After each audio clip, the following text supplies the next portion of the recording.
Others, especially in urban areas, there started to be a price war.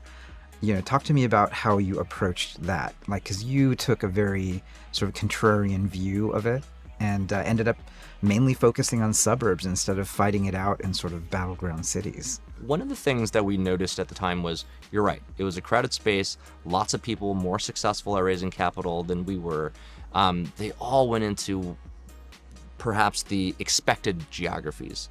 The San Franciscos, the New Yorks, the areas where people thought you needed order density in order to make the economics work. So it was all hail, city centers that had high population density. But because we had done all the deliveries ourselves, and we actually kept that going for about 2 years straight after, and even to this day, every person at DoorDash, myself included, does deliveries every year. We kept hearing over and again that the need was very, very strong outside of these city centers. It makes sense when you actually take a step back to think about it from the customer's perspective. If you and I lived in New York City and we walked outside of the elevator or the building, we probably could walk into hundreds of restaurants. In a place outside in New York City, Long Island, for example, or when we launched here in Palo Alto, you would be walking for miles probably before you would see the first restaurant. And so from the customer's perspective, not from a unit economics perspective or anything like that, it was quite obvious that the need was higher in these places outside of city centers. And I think that always became, a general mantra we had whenever we were in question of what to build. Listen to the customer, run the test.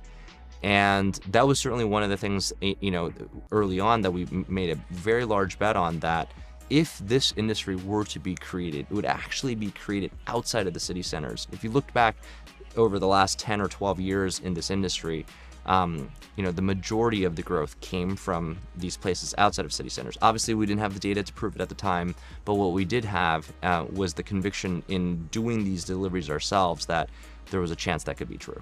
So, that's fascinating.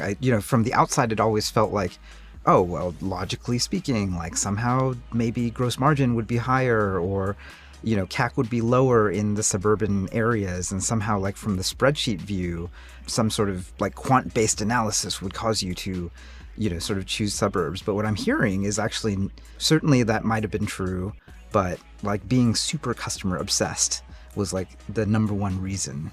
Well, it was the number one reason of how it happened. But actually, if you got into the P&L, where I think the details would surprise you, where in the places outside of city centers, the suburbs, you tended to have a greater percentage of families, which have more mouths to feed.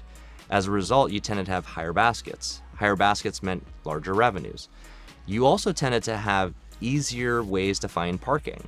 You tended to have a greater percentage of single-family homes, which made it easier to, deliver. Whereas you can imagine, you contrast that by going into a high-rise building in downtown Manhattan or something like this, and that would be a much more complicated delivery. When we studied it,